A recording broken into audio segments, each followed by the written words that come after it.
Hello दोस्तों, मैं JK SET as a SET anti NET की सीरीज़ का एक और वीडियो लेकर आया हूं। दोस्तों, जैसा कि मैंने आपसे पहले ही कहा था कि इस संडे को हम प्रीवियस पेपर डिस्कस करेंगे। आज मैंने आपके लिए सेट का एक जनरल पेपर लाया है, तो इसको हम डिस्कस करेंगे और हर एक क्वेश्चन का यहाँ पर हम आंसर देखेंगे। और दोस्तों, जहाँ पर मुझे लगेगा कि आंसर को एक्सप्लेन करना है, वहाँ पर मैं आंसर को एक्सप्लेन भी करूँगा, लेकिन हर एक क्वेश्चन के आंसर को मैं एक्सप्लेन यहाँ पर नहीं करूँगा, क्योंकि ये जो पेपर है, हम ये सारा पेपर एक ही वीडियो में ख़त्म करेंगे। इसमें टोटल 50 क्वेश्चंस हैं। आपको पता है कि पेपर 1 में 50 क्वेश्चंस होते हैं और 100 मार्क्स होता है। तो ये 50 क्वेश्चंस हम पूरे के पूरे इसी वीडियो में कवर करेंगे, और इसलिए हम हर एक आंसर एक्सप्लेन नहीं करेंगे। लेकिन अगर आपको लगता है किसी आंसर पे आपको कोई क्वेरी आ गई या कोई डाउट हो गया, तो आप मुझे कमेंट सेक्शन में उस क्वेश्चन के बारे में पूछ सकते हैं। तो मैं आपके उस क्वेरी या उस डाउट को क्लियर करने की कोशिश करूँगा कमेंट सेक्शन में ही। वीडियो शुरू करने से पहले आपको मैं एक और बात बताऊं कि इस चैनल पर रेगुलरली सेट और नेट के लिए वीडियोस आ रहे हैं, उनको आप रेगुलरली देख लीजिए। और जो इंपॉर्टेंट क्वेश्चंस हम डिस्कस कर रहे हैं, उनको भी आप देख लीजिए। और जो प्रीवियस पेपर्स हमने आज से स्टार्ट किए हैं, इनको भी अगर आप रेगुलर देख लेंगे, तो आप इस साल सेट और नेट दोनों एग्जाम्स क्रैक कर पाएंगे। तो आपको मैं ये भी बताऊं कि इस वीडियो के बाद ये पेपर पीडीएफ की सूरत में आपको टेलीग्राम चैनल पर मिल जाएगा। अगर किसी ने टेलीग्राम ग्रुप ज्वाइन नहीं किया है, तो आज ही वो टेलीग्राम ग्रुप ज्वाइन कीजिए। वहाँ पर आपको एक तो ये पेपर मिल जाएगा, उसके अलावा बाकी जो लेक्चर्स हम आपको प्रोवाइड कर रहे हैं, उनकी पीडीएफ नोट्स भी आपको वहाँ पर मिल रहे हैं। उस टेलीग्राम चैनल की लिंक मैंने डिस्क्रिप्शन में डाल दी है। तो चलिए हम शुरू करते हैं आज का ये वीडियो। तो सबसे पहले यहाँ पर ये इंस्ट्रक्शंस है, इनको पढ़ने की ज़रूरत नहीं है, ये आप एग्ज़ाम के दिन में पढ़ेंगे। एक और बात मैं आपको बताऊँ कि ये जो सेट का एग्ज़ाम है, ये ऑफलाइन होता है, यानी इसमें आपको पेपर दिया जाता है। लेकिन जो नेट का एग्ज़ाम होता है, वो ऑनलाइन होता है, यानी वो आपको सीबीटी एग्ज़ाम होता है, यानी कंप्यूटर बेस्ड टेस्ट वो होता है। कंप्यूटर पे आपको वो सॉल्व करना होता है। और एक और बात इससे रिलेटेड, कि जो सेट का पेपर होता है, इसमें आपको पेपर फर्स्ट में 1 घंटे का टाइम होता है और ये फिक्स्ड होता है। लेकिन जो नेट का पेपर होता है, जनरल पेपर, वहाँ पर भी टाइम 1 घंटा होता है पेपर फर्स्ट का, लेकिन उसमें आप टाइम अप डाउन कर सकते हो, क्योंकि अगर वहाँ पे कोई चाहता है नेट एग्ज़ाम में कि वो 8 मिनट्स के बजाय और 50 मिनट्स में पेपर कर सकता है, तो वो 50 मिनट में ही पेपर सॉल्व कर सकता है, और बाकी जो उसको 10 मिनट बचेंगे, वो पेपर 2 के लिए वो यूज़ कर सकता है। या कोई चाहता है कि मैं पेपर फर्स्ट में 1 घंटे के अलावा कुछ और मिनट्स दे सकता हूँ, 5 मिनट्स, 10 मिनट्स, तो वो वहाँ पर कर सकता है। लेकिन जो सेट का एग्ज़ाम होता है, ये ऑफलाइन एग्ज़ाम होता है, एक साथ आपको पेपर दिया जाता है, और 1 घंटा जब ख़त्म होता है, तो सब कैंडिडेट्स को ओएमआर शीट हैंड ओवर करना पड़ता है, जो वहाँ पर इन्विजिलेटर होते हैं। तो एक ही साथ पेपर ख़त्म होता है, उसके बाद थोड़ा-सा रेस्ट होता है आधे घंटे का, और आधे घंटे के बाद फिर आपको पेपर 2 दिया जाता है। तो ये थोड़ा-सा फ़र्क है नेट और सेट के एग्ज़ाम में। तो चलिए हम वीडियो शुरू करते हैं। क्वेश्चन नंबर 1 पर हम यहाँ पर चलते हैं। यहाँ पर क्वेश्चन नंबर 1 में कहा गया है कि ASIC स्टैंड्स फॉर, इसका क्या मतलब है? दोस्तों, ये सिंपल क्वेश्चन है। इसका आंसर है बी पार्ट, यानी एप्लीकेशन स्पेसिफिक इंटीग्रेटेड सर्किट। इस पर एक्सप्लेन करने की ज़रूरत नहीं है। तो हम चलेंगे क्वेश्चन नंबर 2 पर। The capacity of the telecommunication channel stated in megabyte और गीगाबाइट्स पर सेकंड इज कॉल्ड। आप में से जिन लोगों ने या जिन कैंडिडेट ने ये क्वेश्चन पढ़ा होगा, वो इसका आंसर आसानी के साथ दे सकते हैं। इसका आंसर है बैंड विड्थ, यानी डी पार्ट। उसके बाद हम चलेंगे क्वेश्चन नंबर 3 पर। A semiconductor device that stores and modifies information while the computer is operating, but that also retains information when the computer is turned off, is called। इसका क्या answer है? इसका answer है ए पार्ट फ्लैश मेमोरी। दोस्तों, जो मैं आपको answer देता हूँ, ये आंसर एनटीए की ऑफिशियल आंसर की है, उसी से मैं आपको ये आंसर्स बता रहा हूँ। यहाँ पर हम चलेंगे क्वेश्चन नंबर 4 पर। Telecommunication network that spans a wide geographical area such as a state or country is called। उसको हम क्या कहते हैं। ये बहुत ही सिंपल क्वेश्चन है। इसका आंसर है D part, wide area network. जो आपने सुने होंगे, एक होता है लोकल एरिया नेटवर्क, एक होता है वाइड एरिया नेटवर्क जो ये भी क्वेश्चन में आया है, और उसके बाद होता है मेट्रोपॉलिटन एरिया नेटवर्क। ये बेस्ड होता है उस पर कि कितने एरिया तक जो नेटवर्क है वो फैला हुआ है, उसी के बेस पर इनको कैटेगराइज किया जाता है। तो हम चलेंगे क्वेश्चन नंबर 5 पर। Which one of the following is not an operating system. इन चार में से कौन ऑपरेटिंग सिस्टम नहीं है। क्वेश्चन नंबर 5, इसका आंसर है डी पार्ट, विनेक्स। बाकी यूनेक्स भी ऑपरेटिंग सिस्टम है, लिनक्स भी है, विंडो एक्सपी है, ये सारे हैं, लेकिन विनेक्स कोई भी ऑपरेटिंग सिस्टम नहीं है। तो हम चलेंगे क्वेश्चन नंबर 6 पर। Special education courses are controlled by. Special education courses जो होते हैं उनको कंट्रोल कौन करता है। आंसर है B part, rehabilitation council of India. ये बहुत बार एक क्वेश्चन आया है नेट में भी। उसके बाद हम चलते हैं क्वेश्चन नंबर 7 पर। The scheme introduced by the government to bridge the gap in the skills to use computing devices by the urban and rural teachers. तो दोस्तों, ये जो क्वेश्चन है यहाँ पर ऑप्शन जो दिए गए हैं, शायद बाई मिस्टेक उनको ऑप्शन गलत हो गए हैं, तो यहाँ पर कोई भी ऑप्शन सही नहीं है। एक्चुअली जो इसका आंसर है वो है national mission on education through ICT.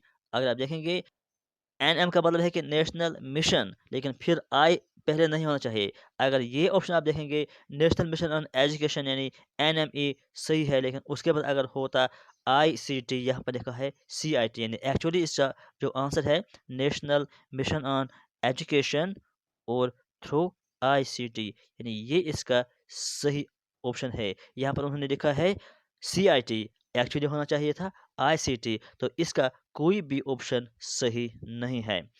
तो उसके बाद हम चलेंगे क्वेश्चन नंबर 8 पर।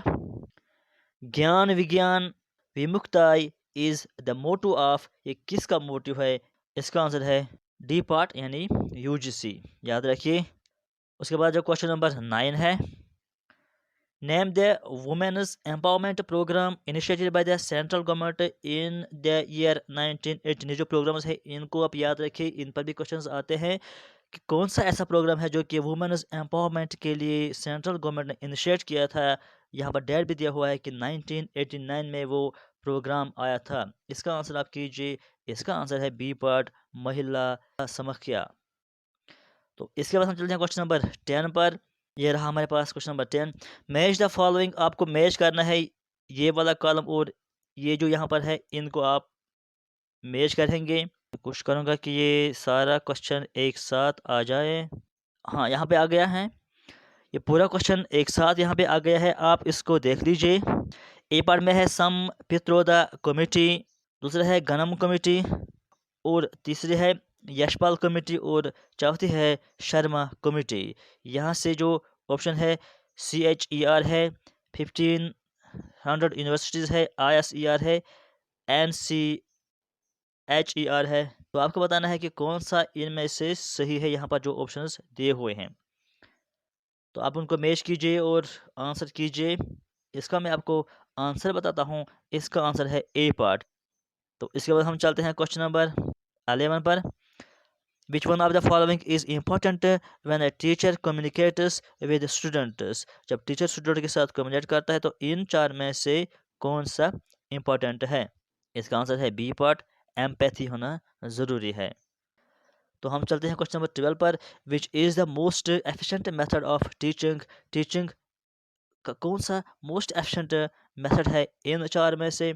आप इसका आंसर कीजिए और इसका सही आंसर है सी पार्ट यानी स्टूडेंट सेंट्रिक। और इसके बाद हम चलते हैं क्वेश्चन नंबर 13 पर। Which one among the following is not a teaching skill. इनमें से कौन सा एक है जो कि टीचिंग स्किल नहीं है। क्या ब्लैक बोर्ड राइटिंग है, या क्वेश्चनिंग है, एक्सप्लेनिंग है, या डिक्टेटिंग नोट्स है। सिंपल सा क्वेश्चन है। डी पार्ट यानी डिक्टेटिंग नोट्स ये टीचिंग स्किल नहीं है। अगर ब्लैक बोर्ड यूज़ करता है या ब्लैक बोर्ड पर टीचर लिखता है तो वो भी टीचिंग स्किल है।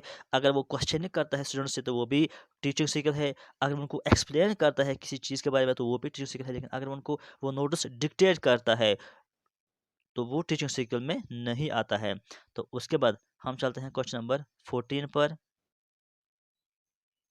The most appropriate purpose of learning is, learning का जो मोस्ट अप्रोप्रिएट पर्पस है वो क्या है? इन चार में से सिंपल सा क्वेश्चन है और इसका जो सही आंसर है वो है बी पार्ट, यानी मॉडिफिकेशन ऑफ बिहेवियर। लर्निंग का जो मेन पर्पस है वो मॉडिफिकेशन ऑफ बिहेवियर है, यानी जो स्टूडेंट्स है, ये जो लर्नर्स हैं, उनका जो बिहेवियर है उसमें मॉडिफिकेशन होना चाहिए, वो बेहतर बनना चाहिए।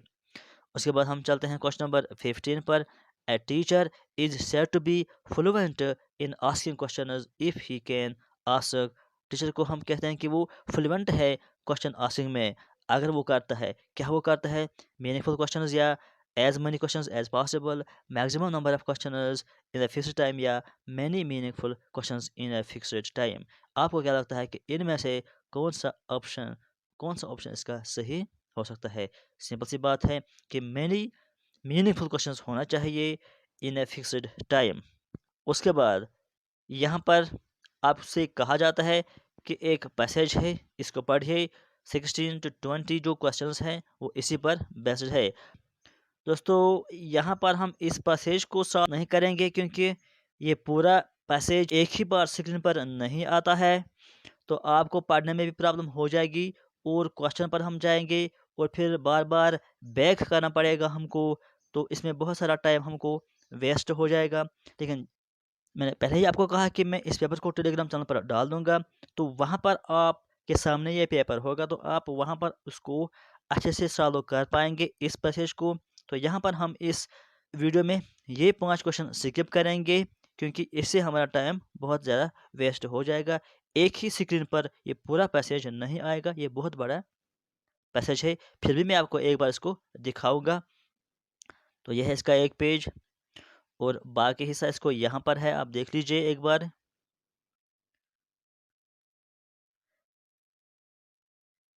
यह है पैसेज और यहाँ पर क्वेश्चंस हैं।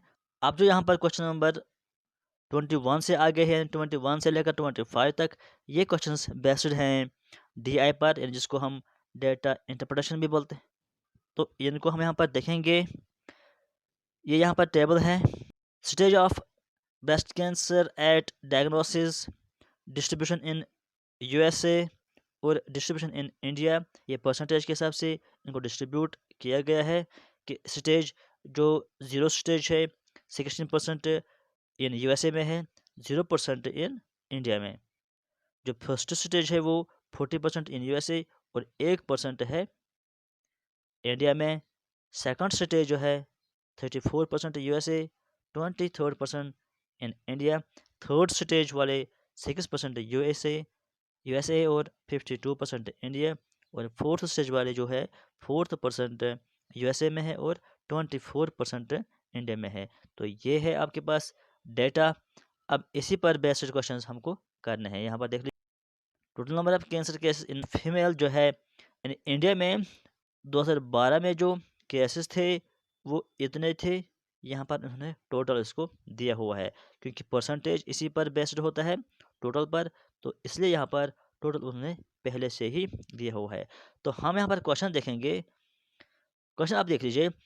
What percentage of breast cancer cases in India present with stage third and fourth disease? तो इसका आंसर है बी पार्ट यानी 76%। इसको आप सॉल्व कीजिए। यहाँ पर हम इसको सॉल्व नहीं करेंगे क्योंकि बहुत टाइम उसमें जाएगा, फिर वीडियो पूरा नहीं हो जाएगा। उसके बाद जो क्वेश्चन नंबर 22 है, what is the ratio of number of patients who present with stage 3rd and 4th disease in USA to the number of patients presenting with stage 0 first और सेकंड डिजीज़, आपको ratio बताना है। पहले से फिर से आपको ये टेबल देखना है और फिर उसको दो स्टेट्स के बीच में आपको रेशो निकालना है और इसका जो आपका आंसर आएगा वो 1:9 आपको आएगा। इनको आप सॉल्व कर दीजिए और कमेंट सेक्शन में मुझे बताइए। फिर 23rd क्वेश्चन नंबर है, if breast cancer constitutes 27% of all cancer cases in females in India in 2012, what is the number of breast cancer cases to nearest round figure? आपको फिर राउंड फिगर भी यहाँ पर करना है। इसका आंसर आपको आ जाएगा बी पार्ट। उसके बाद जो 24th क्वेश्चन है, what is the number of breast cancer patients in India with stage first disease in 2012 considering the given data. इस डेटा के हिसाब से कितने पेशेंट्स हैं फर्स्ट स्टेज डिजीज के। तो इसका आपका आंसर आ जाएगा ए पार्ट। उसके बाद हम चलते हैं क्वेश्चन नंबर 25 पर। What is the ratio of the number of patients who present with stage 0 first and second disease in India to the number of patients presenting with stage 3rd and 4th diseases। यानी first और second disease को आपको compare करना है with third और fourth stage से। तो इसको आप सॉल्व कीजिए, बहुत ही सिंपल क्वेश्चन है। इसका आपका आंसर आ जाएगा 0.31। आप इसको सॉल्व करके चेक कीजिए। उसके बाद 26 है, A does 4/5 of A work in 20 days। ये वाले क्वेश्चन हमने सॉल्व किए हैं।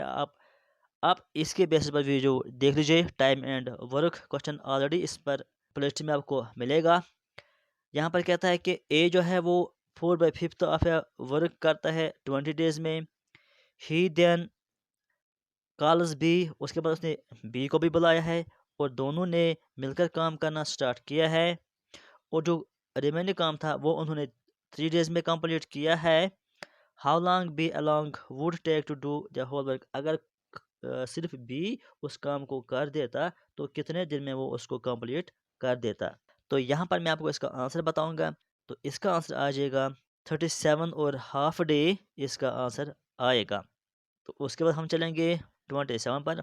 Complete the series. यहाँ पर जो सीरीज़ है इसको आपको कंप्लीट करना है, यानी यहाँ पर कौन सा नंबर आएगा वो आपको बताना है। तो इसका आंसर है ए पार्ट 3399। और उसके बाद जो यहाँ पर क्वेश्चन नंबर 28 है, if rejection is coded as, rejection जो है उसका कोड ये दिया गया है। और आपको बताना है कि अगर यही कोडिंग लैंग्वेज हम यूज़ करेंगे तो ये जो है MACHANIC, इसका कोड क्या आएगा। तो इसका कोड आपको आएगा ये बी वाला ऑप्शन। ये सारे टॉपिक्स हमने पढ़े हैं, यहाँ पर हम सिर्फ रिविजन के तौर पर इन क्वेश्चन को कर रहे हैं, तो इसलिए यहाँ पर मैं इनको एक्सप्लेन नहीं कर रहा हूँ। 29 है, if a boy walks from his house at 4 km/h he reaches school 10 minutes early। If he walks at 3 km/h he reaches 10 minutes late। What is the distance from his house। अगर वो 4 kilometre के हिसाब से चलता है तो 10 minute पहले ही पहुंचता है। अगर वो 3 km/h के हिसाब से चलता है तो 10 मिनट उसको लेट हो जाता है। तो आपको बताना है कि उसका डिस्टेंस कितना है हाउस से लेकर स्कूल तक।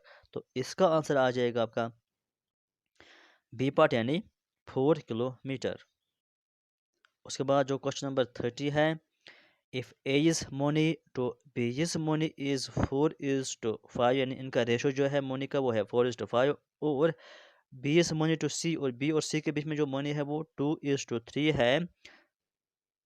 और इसके अलावा क्वेश्चन कहता है कि जो ए है उसके पास 800 है। आपको बताना है कि then total money among A B और सी के बीच में कितना टोटल मनी हो सकता है। तो इसका आंसर है सी पार्ट, यानी 3300। उसके बाद जो क्वेश्चन नंबर 31 है, which is the nodal agency for UNEP in India. जो UNEP है उसका जो इंडिया में नोडल एजेंसी है वो कौन सी है। तो इसका आंसर है C part, MOEFCC। Question number 32, wildlife protection act came into force in. इसका आंसर है ए पार्ट 1972। 33 जो क्वेश्चन है, wire is the head quarter of zoological society of India. इसका आंसर है डी पार्ट, कोलकाता। उसके बाद जो क्वेश्चन नंबर 34 है, the national disaster management authority functions under the union ministry of. उसका आंसर है सी पार्ट, यानी होम अफेयर्स। उसके बाद जो है 35, which state has the maximum mangrove vegetation in India. 35 का आंसर है सी पार्ट, यानी वेस्ट बंगाल। तो हम चलते हैं क्वेश्चन नंबर 36 पर। What type of survey is census. किसको हम सेंसस कहते हैं। बहुत ही सिंपल क्वेश्चन है। एनुमरेशन सर्वे, एनुमरेशन को हम सेंसस भी कहते हैं। उसके बाद question number 37, what is also known as representative sample, किसको हम रिप्रेजेंटेटिव सैंपल कहते हैं? ये भी बहुत ही सिंपल क्वेश्चन है। प्रोबेबिलिटी सैंपलिंग जो होती है उसको हम रिप्रेजेंटेटिव सैंपल कहते हैं। उसके बाद जो क्वेश्चन नंबर 38 है, which methodology has a control group, किस मेथडोलॉजी में कंट्रोल ग्रुप होता है? ये भी सारे टॉपिक्स हमने डिस्कस किए हैं। तो इसका आंसर है बी पार्ट, यानी एक्सपेरिमेंटल रिसर्च। एक्सपेरिमेंटल रिसर्च में कंट्रोल ग्रुप होता है। उसके बाद हम चलते हैं 39 क्वेश्चन पर। What is a variable, variable हम किस चीज़ को कहते हैं? 39 आंसर है इसका डी पार्ट, यानी मेजरेबल एट्रीब्यूट, जिसको हम मेजर करते हैं उसको हम वेरिएबल कहते हैं, जिसका वैल्यू चेंज होता जाता है। Question number 40, match the following, match करना है आपको इस कॉलम और इस कॉलम को आपस में, और फिर देखना है कि किससे रिलेटेड कौन सा आता है। इलेक्शंस, इससे कौन रिलेटेड है? BARC, उसका कौन इनमें से आता है? ABC और पॉपुलेशन, इसको कौन आता है? आप इन सारे को आप देख लीजिए और मैं इसका आंसर आपको बताता हूँ। इसका आंसर है सी पार्ट। ए को थर्ड आएगा, बी को फोर्थ आएगा, इस तरह से सी को सेकंड आएगा, और डी यानी पॉपुलेशन को फर्स्ट आएगा। क्वेश्चन नंबर 41 पर चलते हैं। What type of communication that is through television, television में किस टाइप की कम्युनिकेशन हो रही है? सी पार्ट, यानी उसको हम मास कम्युनिकेशन कहते हैं। रेडियो को भी हम मास कम्युनिकेशन कहते हैं। उसके बाद हम चलते हैं क्वेश्चन नंबर 42 पर।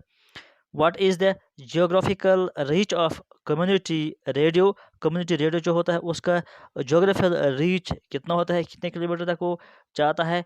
इसका आंसर है आपको डी पार्ट, यानी 10 किलोमीटर तक जो जाता है उसको हम कम्युनिटी रेडियो बोलते हैं। और उसके बाद हम चलते हैं क्वेश्चन नंबर 43 पर। Janadhwani community radio is located in which place, इसका आंसर है बी पार्ट, यानी HD कोट।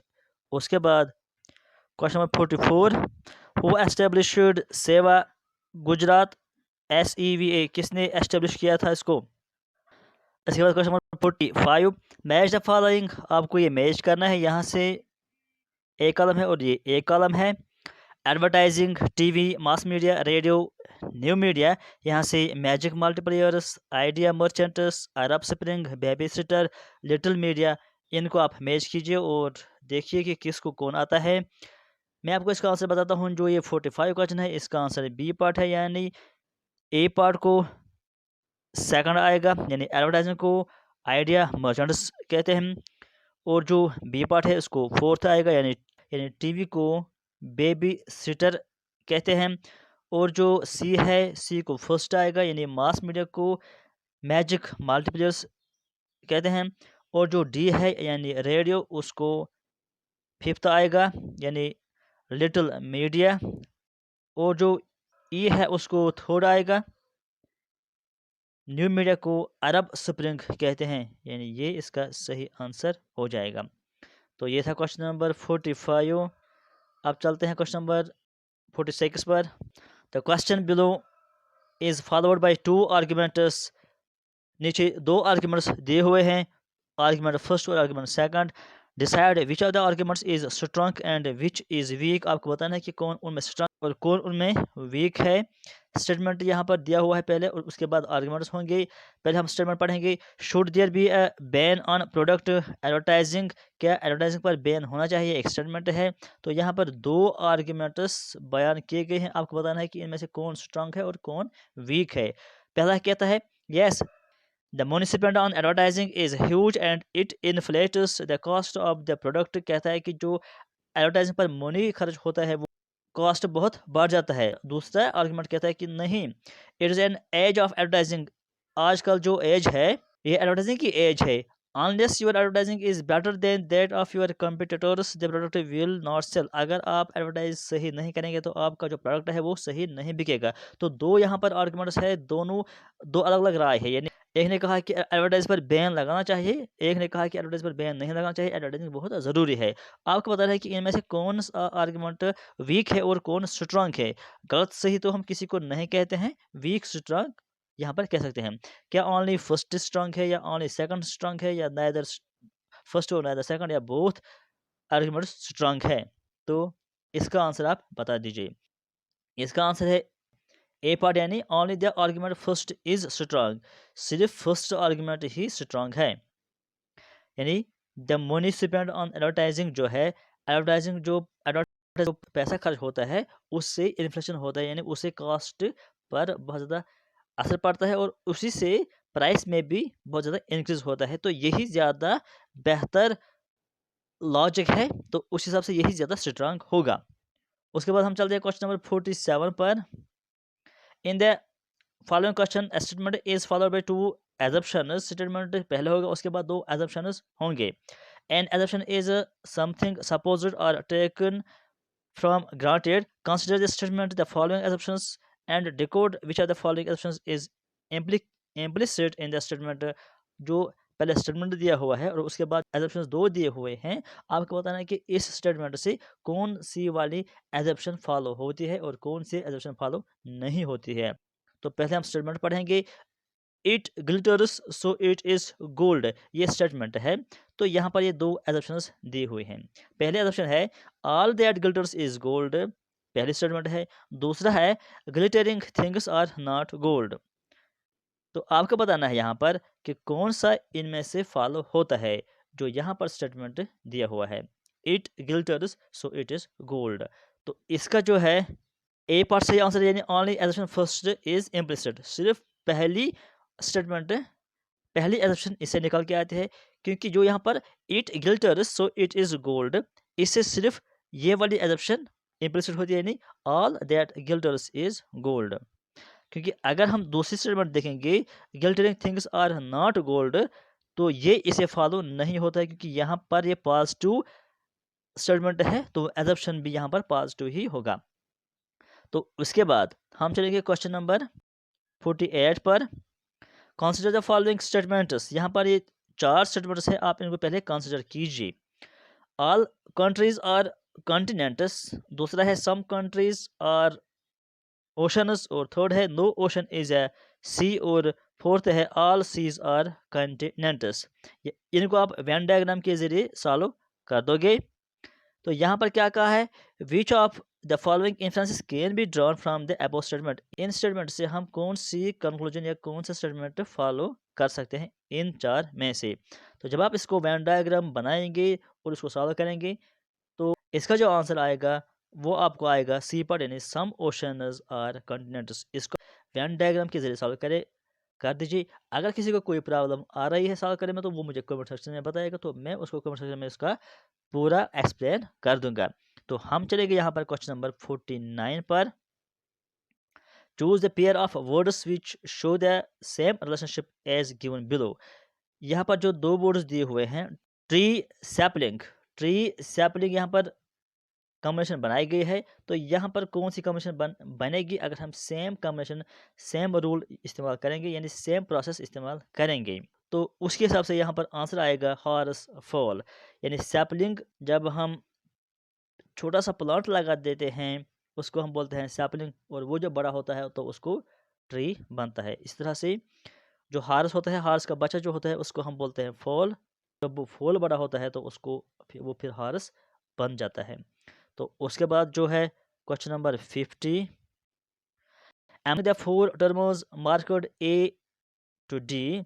यहाँ पर जो चार टर्म्स है A to D, three terms are similar and one is dissimilar. तीन इनमें से सिमिलर है, एक इसमें डिसिमिलर है यानी सेम नहीं है। Find one that is not similar, आपको ऑड यहाँ पर निकालना है, यानी जो नॉट सिमिलर है बाकी यानी जो अलग है उसको आप निकाल दीजिए। तो कौन सा, ये बहुत ही सिंपल क्वेश्चन है। इसका आंसर है लोटस। क्यों लोटस है? जैस्माइन भी एक फूल है, रोज़ भी एक फूल है, मैरीगोल्ड भी एक फूल है, लोटस भी एक फूल है, लेकिन फिर इसमें डिसिमिलरिटी क्या है? जो जैस्माइन है वो भी लैंड पर होता है, यानी रोज़ भी फूल है लेकिन ड्राई लेयर पर होता है। मैरीगोल्ड भी फूल है लेकिन ड्राई लेयर पर होता है, लेकिन जो लोटस है ये भी फूल है लेकिन ये पानी पर होता है। ये ज़मीन खुशक ज़मीन पर नहीं होता है, ड्राई लेयर पर नहीं होता है, तो ये उनमें से अलग है, अगरचे ये सारे के सारे फूल ही हैं। तो ये था प्रीवियस पेपर सेट का। अगर किसी को किसी भी क्वेश्चन में कोई डाउट है, कुछ एक्सप्लेन की ज़रूरत है तो कमेंट सेक्शन में मुझे बताएँ, तो मैं उसको कमेंट सेक्शन में ही एक्सप्लेन उसको करने की कोशिश करूँगा। तो आज के इस वीडियो में फिलहाल इतना ही। Thank you.